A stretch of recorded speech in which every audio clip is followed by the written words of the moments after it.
Hello, hi, good morning, good afternoon, good evening. How are you all doing? I hope that all is fine with us. I'm greeting you all, my loved ones, my followers.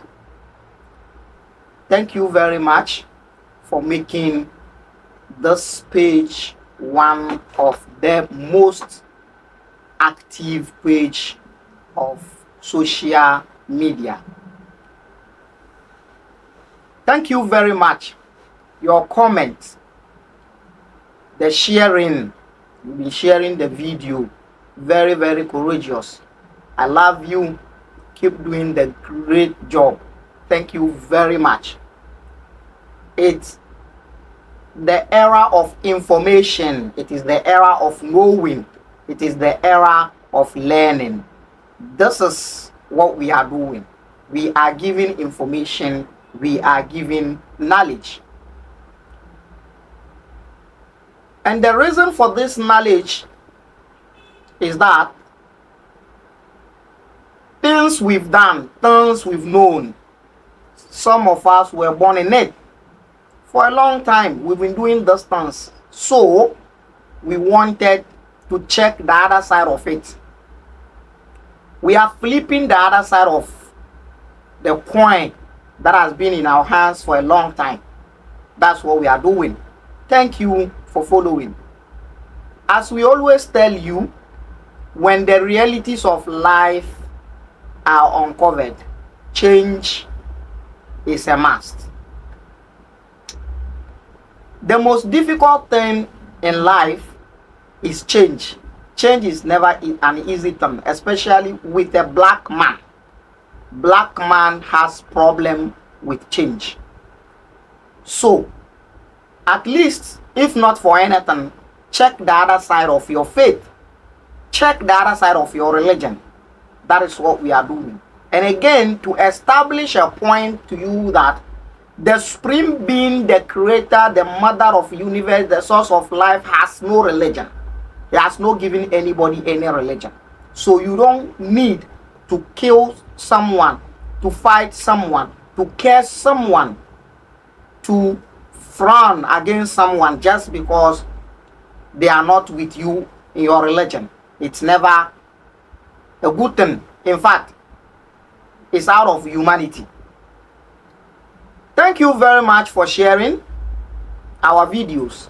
Thank you very much for commenting. The encouragement is too much. I love you. I love you very much. I really, really do. Thank you, thank you, thank you very much. We are here today to wrap up the interfaith or interreligious marriage. Well, if we add this video to the marriage term, this will be, I think, video number 4 about the interreligious marriage term. This one is to wrap up of that point of the marriage term. Muslim marrying any other person who's not a Muslim. A Muslim male can marry any other person who's not a Muslim. Jew, Christian to be precise, Christian to be Christian, Jew to be precise, but a Muslim lady cannot do that. This is what we want to wrap up. Actually, it is not the end of it. We are wrapping up because we will revisit it. We will revisit the topic when we start to discuss Islamic laws, and more especially Islamic social laws. When we discuss those ones, we will come back to this point. That is why we are saying that we want to wrap up what we said. The few understanding we've given, we want to wrap up. So this is another special edition about interfaith marriage or interreligious marriage. If you recall, the first video we did, we mentioned that when it comes to interfaith marriage, Islam has categorized people to marry.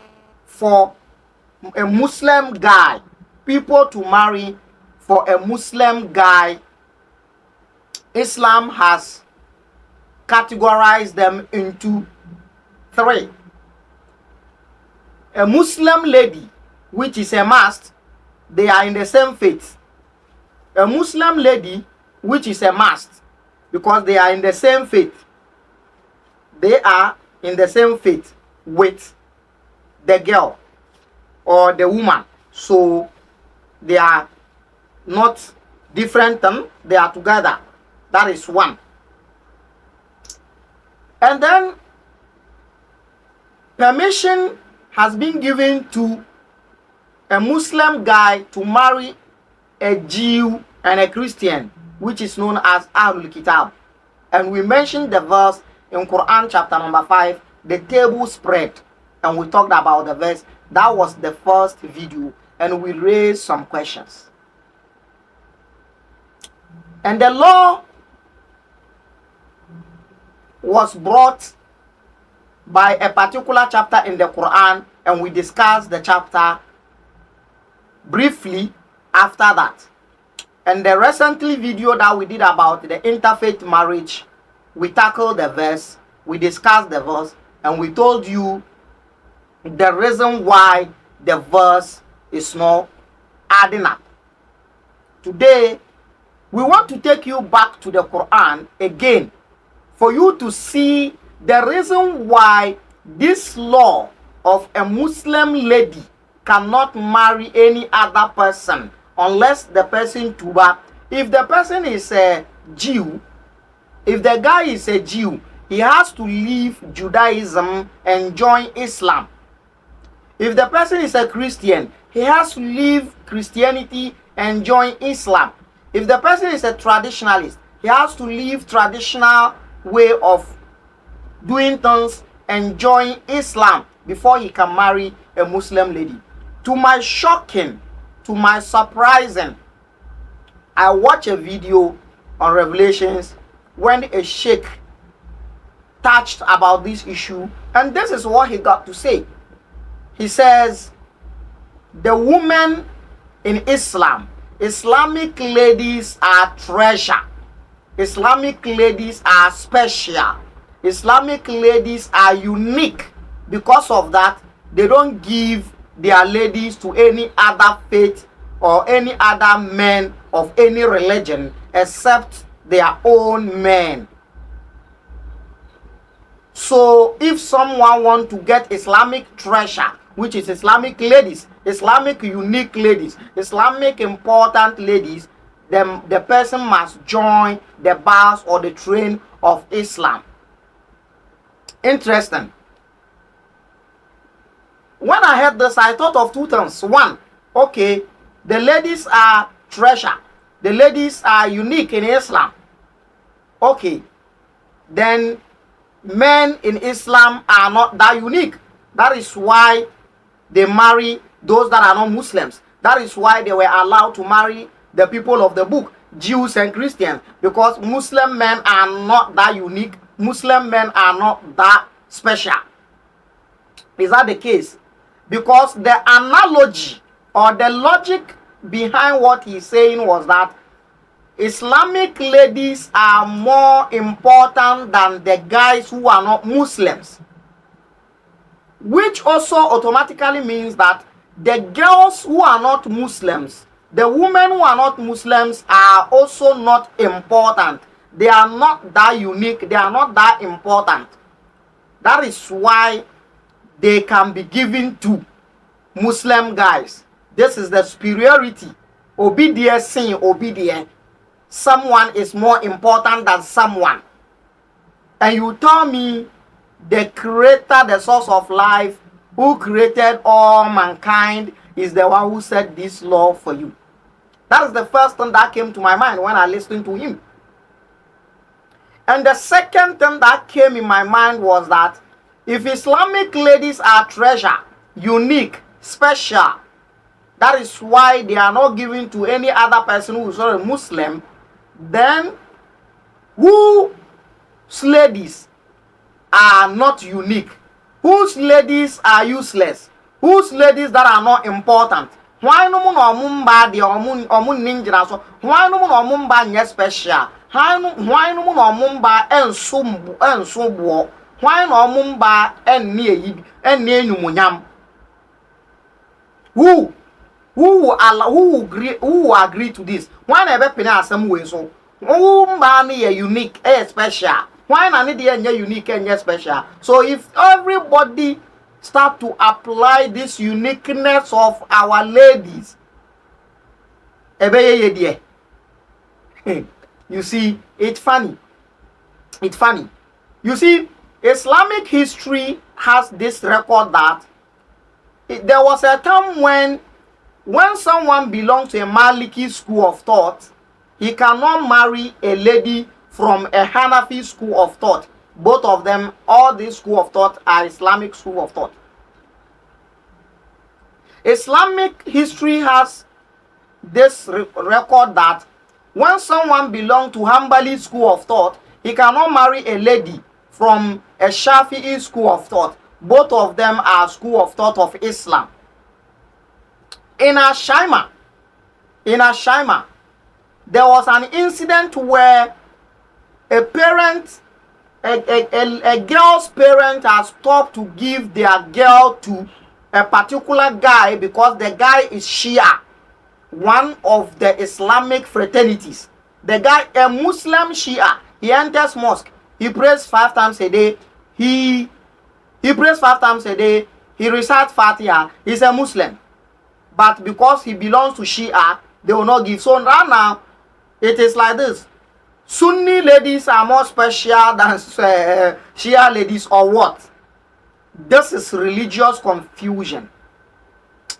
Let me take you to the Quran for you to see the confusion more. Now, Muslim men are restricted from Quran not to marry pagans. Al-mushrikun, al-mushrikat. The word mushrik means pagan, who believes in many gods according to Abrahamic religion. According to Abrahamic religion, people that believe, according to Abrahamic religion, there are people who believe more than one God. Meanwhile, Abrahamic religions claim to have one God, but in reality, they don't have one God. In reality, Abrahamic religion don't have one God. But let's put that one aside. We are discussing them and we're going to get there. Now, the point is this. Muslim men were stopped from marrying mushrikat, the pagan ladies. And Muslim men are only allowed, apart from Islamic ladies, they are only allowed to marry Ahlul Kitab, the people of the book, Christians and Jews. But Quran has another dimension. When you put this dimension together with the law that permits the Muslim guys to marry the Ahlul Kitab, the people of the book, the Christians and the Jews, it doesn't add up.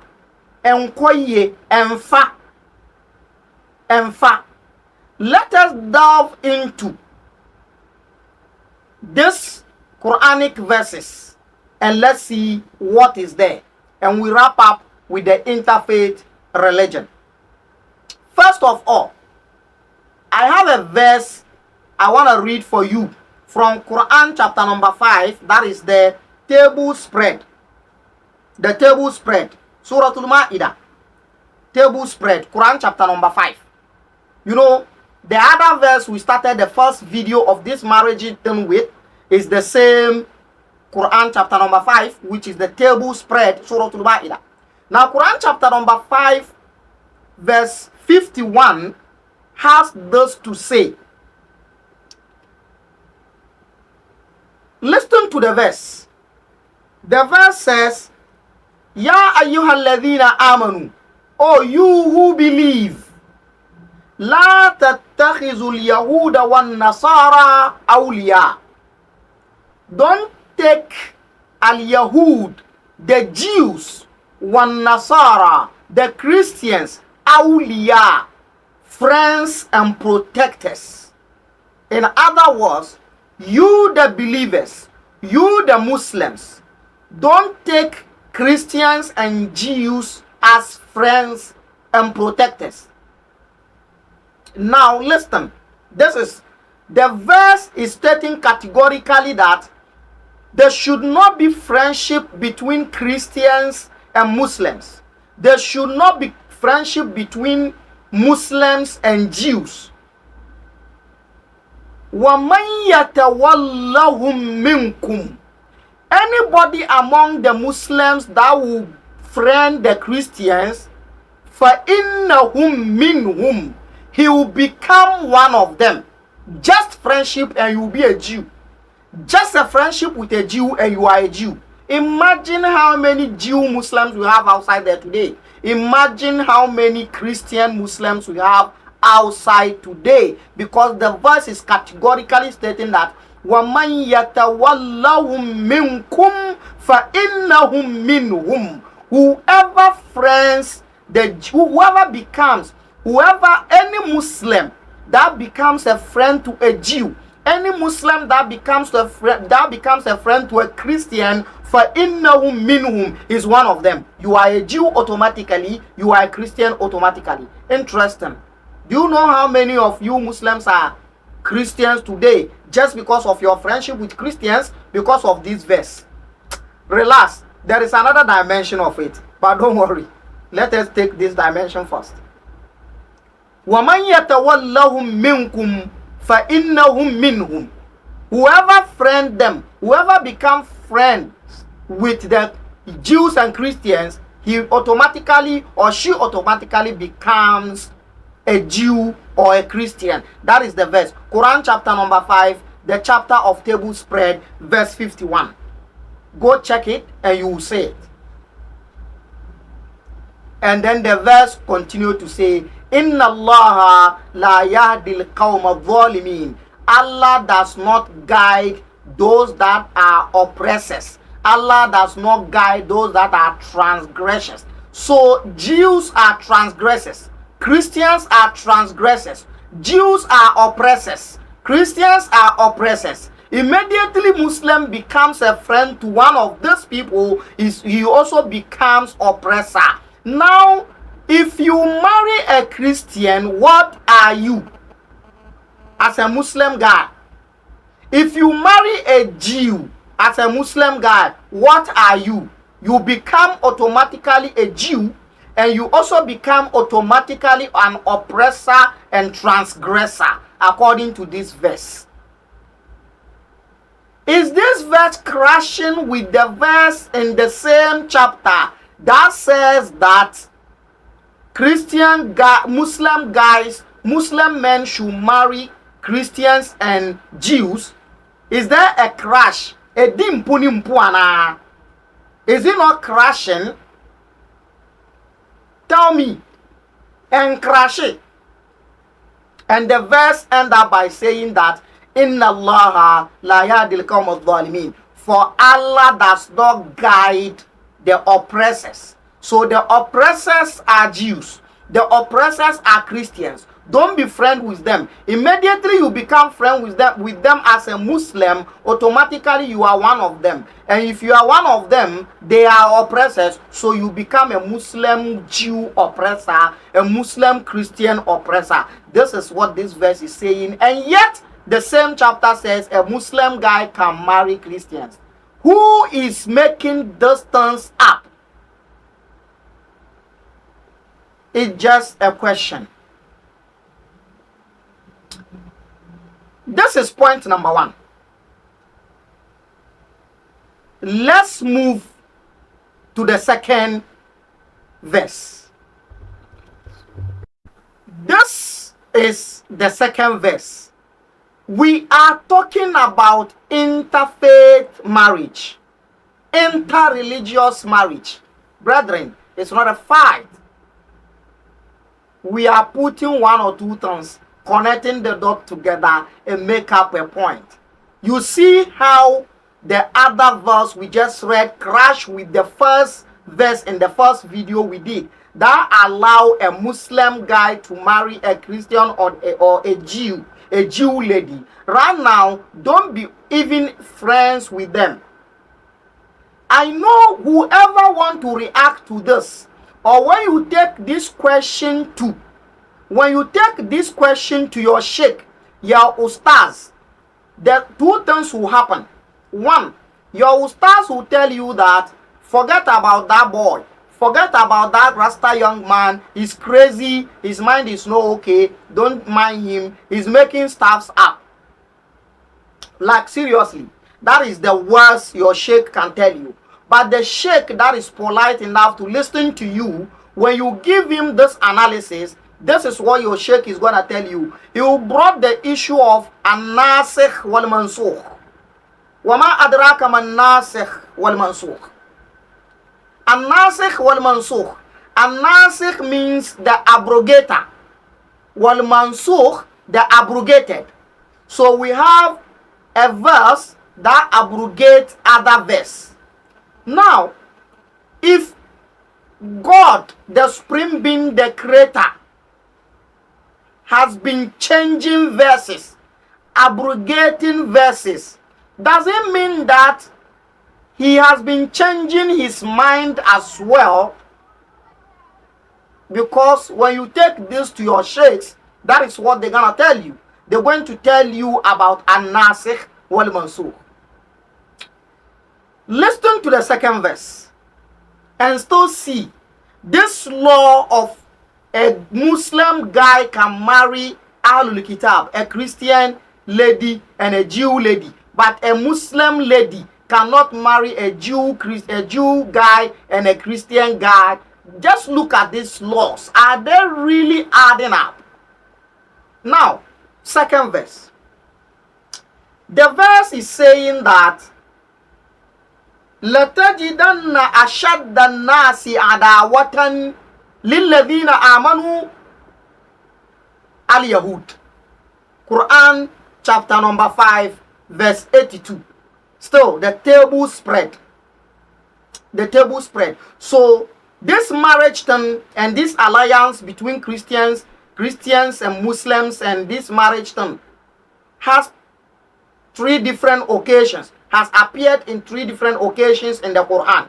And these three different occasions in the Quran seems to be crashing with each other. Forget about the an-nasikh wal-mansukh. We've checked it out. We are building a point. When we get to the discussion of the holy books and we get to the Quran, we will discuss an-nasikh wal-mansukh. Do you know that in Islam, especially in Sunni Islam, this thing can only be found in Sunni Islam. You can't find this in Shia Islam. In Sunni Islam, prophetic narration can abrogate Quranic verse. Like seriously, hadith yashari Qurani.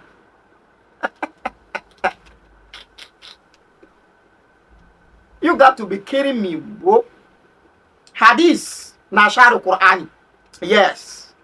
In Sunni Islam, hadith, prophetic narration, Prophet Muhammad nenumunsem etumi pipa Allah nenumunsem ewo Quran. Yes, in Sunni Islam. In Shia Islam, this is not there. But when you go to the Ahmadis, this Quran thing and whatever is a whole thing, it's a different thing altogether. We will discuss Islamic sect. Naturally, stick to the verse. Bajidi, we got a lot for you. Now let's go. لَتَجِدَنَّ أَشَدَّ النَّاسِ عَدَاوَةً. The verse is saying that the people that are the most enemies to alladhina amanu, to the believers, to the Muslims, the people that has rancor, the people that their enmity is high to Muslims, al-Yahuda, they are the Jews. And walladhina ashraku, and the pagans. So here, the pagans and the Jews, in terms of enmity and in terms of hatred to Muslims, are the same thing. So this verse is putting the pagans and Jews in the same shoe. This verse is putting the pagans and Jews in the same situation here. Now, Islamically, A Muslim guy is not allowed to marry a pagan lady. Now that Jews and pagans are the same thing in this verse, how do you think the other verse that is encouraging Muslim to marry a Jew, who in this verse is also just like a pagan, is possible? How is it possible? That is Quran. How is it possible? Ebeye den na possible. Ebeye den na eno na possible. Because verse no edi kan ya kan ho asem in the first video of interfaith marriage no. Say utumi wari Jiuni as a kramoni bema, utumi wari Christoni as a kramoni bema. Second verse where you can say Quran chapter number 5 verse 51 no. And no say men for omo adamfo, wo for omo adamfo a why ye omo and a ubeye transgressor, ubeye bonia ye ni, ubeye nipa bonini, ubeye osisie ni. Adamfo fanu no, what of marriage? Adamfo fampo no aware and away kase. Openia omuta kramofo a openia omu chiri kramofo omu mpeso mbeti kramofo ho asem kura eye jiwfo any paganfo abosomsomfo nti the abosomsomfo and the Jews are the same in this verse. Quran chapter number 5 verse 82. They are all the same. Now a Muslim is not allowed to marry a pagan. A pagan lady. Right now, the pagans are the same with the Jews. So whatever law Quran has for the pagans, Quran is applying the same law on the Jews here. Now, do you think as a Muslim guy, you still have the chance to marry a Jew lady?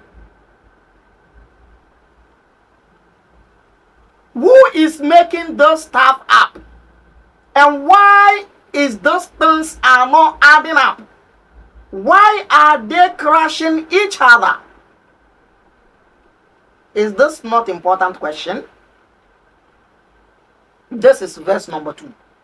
Visit the verses and check them out. Quran chapter number 5. Al-Ma'idah. Table spread.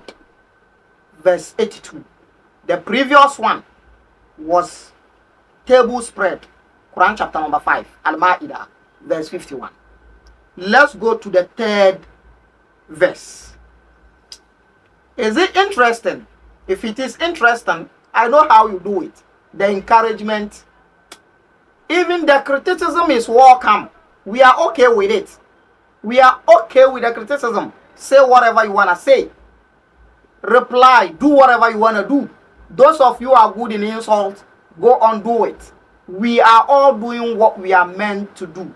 When people are doing what they are meant to do, and you are lamenting and you are worried about them, what you are doing is that you are just saying that you are worried about the dog being barking. Excuse my language. Dogs are meant to bark. So why are you complaining when dogs are barking?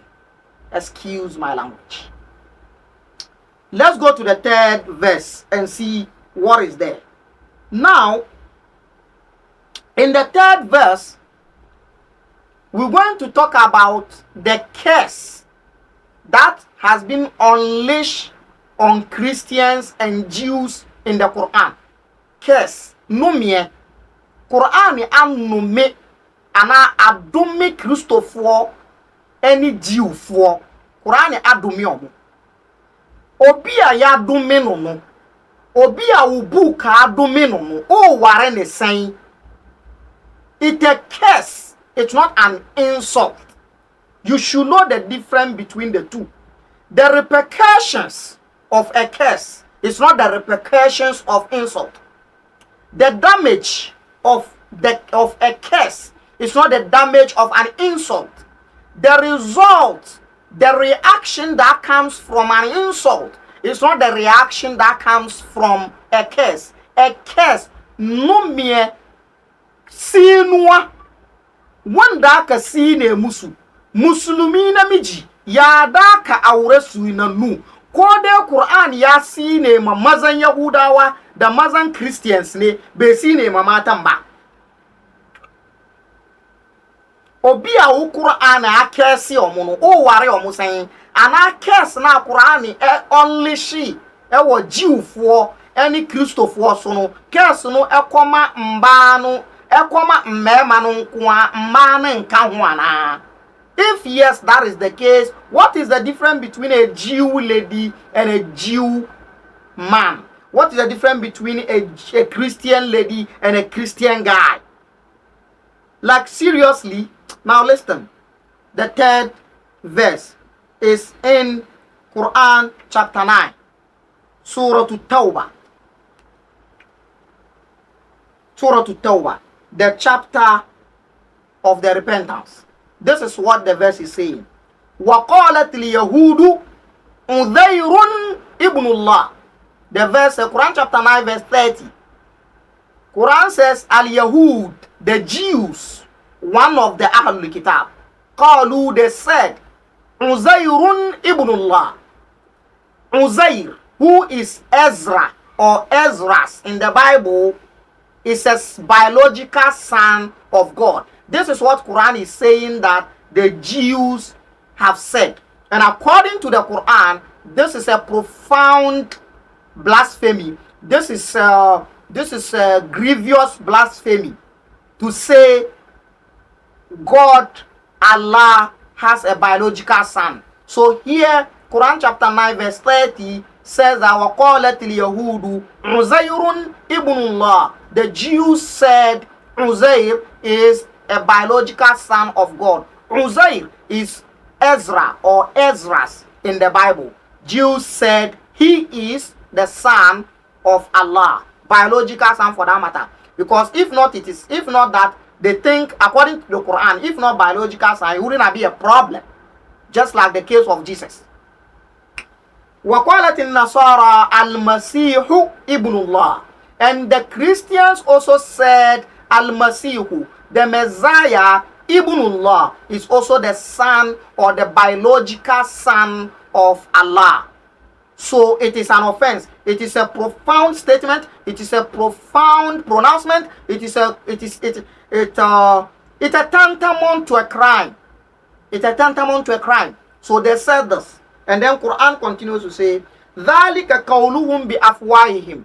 That is utterances that are coming out of their mouth. This is the utterances that are coming out of their mouth. يُضَاهِئُونَ قَوْلَ الَّذِينَ كَفَرُوا مِنْ قَبْلِهِمْ. They are imitating, emulating, and copying the words of the people, the pagans who came before them. So the Jews and the Christians, the Jews those said that Uzair Ezras or Ezra is the biological son of Allah, are imitating and emulating the sayings of the pagans who came before them. Christians that says Al-Masihu, the Messiah, is Ibn Allah, is the son of Allah, biological son of Allah. They are also imitating and emulating the sayings of the pagans who came before them. And what does Quran say? Quran says, Qatalahumullah. Allah cares them. Allah's cares be upon them. Allah see the musu. Nyame Allah adumi omu for saying that.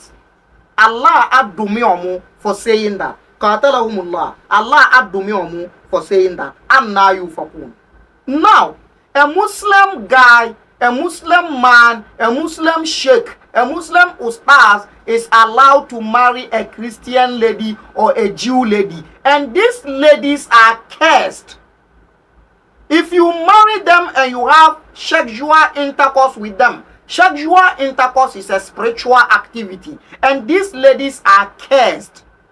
What do you think you, the sheikh and Islamic guy, will also do? You will be affected with the curse automatically, right? Unless you tell me it is only the men of Christians that are cursed and the men of Jews that are cursed. And how is that possible?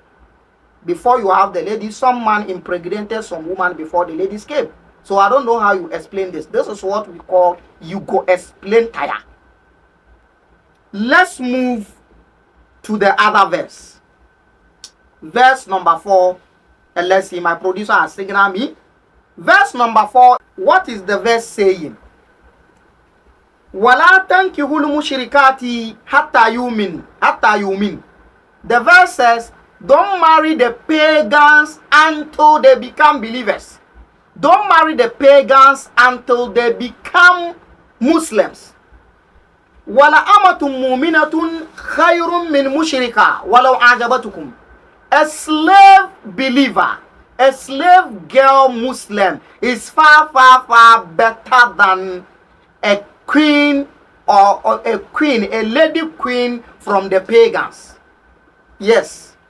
So Quran is saying you should not marry pagans. In the other verse we read in Quran chapter number 5, Quran has put in Jews and pagans in the same shoes.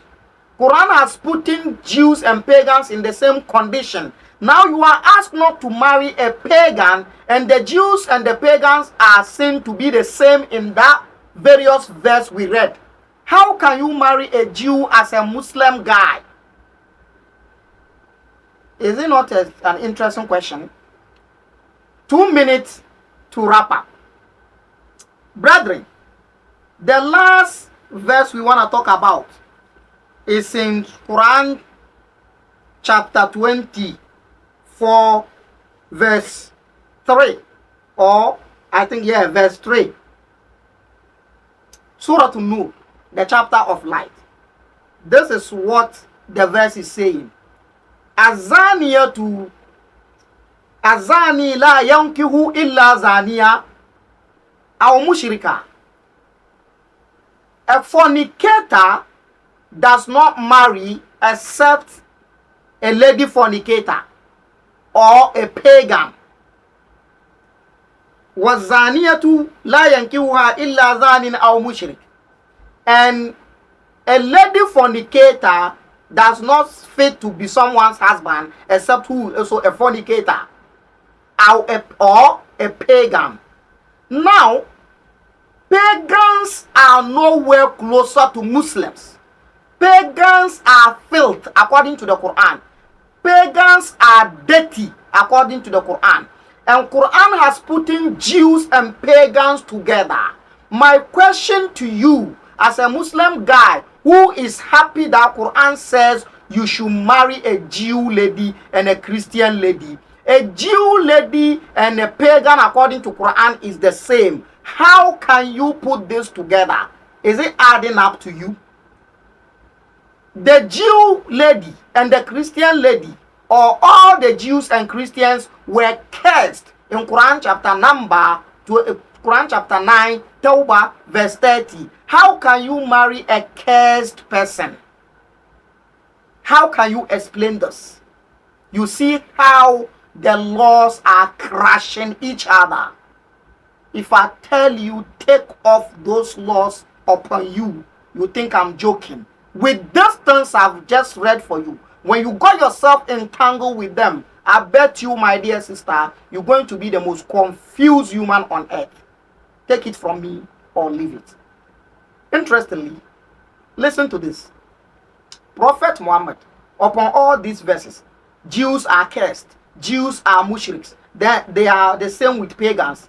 Prophet Muhammad married a Jew girl who is known as Safia. She's never a Muslim. You are in Zongo and they are calling you Safia. Safia. It's not an Islamic name. The one who bears the name that they give to you was a Jew lady, and she died as a Jew. Prophet Muhammad married her as a Jew. How can you explain this? You go explain. How can you explain this? This is what we call you go explain tire. Safia is never a Muslim. You are in Zongo, they call you Safia. Safia. The one that they pick her name to give to you, she's a Jew, died as a Jew, be with Prophet Muhammad. She was a slave. The story about how she became part of Prophet's wife will be discussed later, but she was a complete Jew. These people that Quran cares them. These people that Quran said they are the same with the pagans. Now one of them has become Prophet's wife, Safia. Your name Safia is a Jewish name, a Jew lady who is known as Safia, who is one of the Prophet Muhammad's wives. And she's coming from a Jew background. Father Jew, mother Jew. Even the husband was a Jew when they killed him before they took her as a slave, and she ended up being Prophet Muhammad's wife. She is cursed according to the Quran. She is the same as Mushrik, but Prophet Muhammad stayed with her. How can you explain this, my dear Sheikh? This is Quran. It is not a daily graphic. You go explain, Taya. You see, you've never known distance. I have turned the other side of the coin for you. We've wrapped up this aspect of interfaith marriage. We're not going to visit it again until we get to the Islamic religion itself, and we will discuss the laws and the social laws of Islam. Thanks for watching. Share it, comment, criticize, say whatever you want to say. We are okay with it. Until we meet again, I say to you, bye-bye. Stay blessed.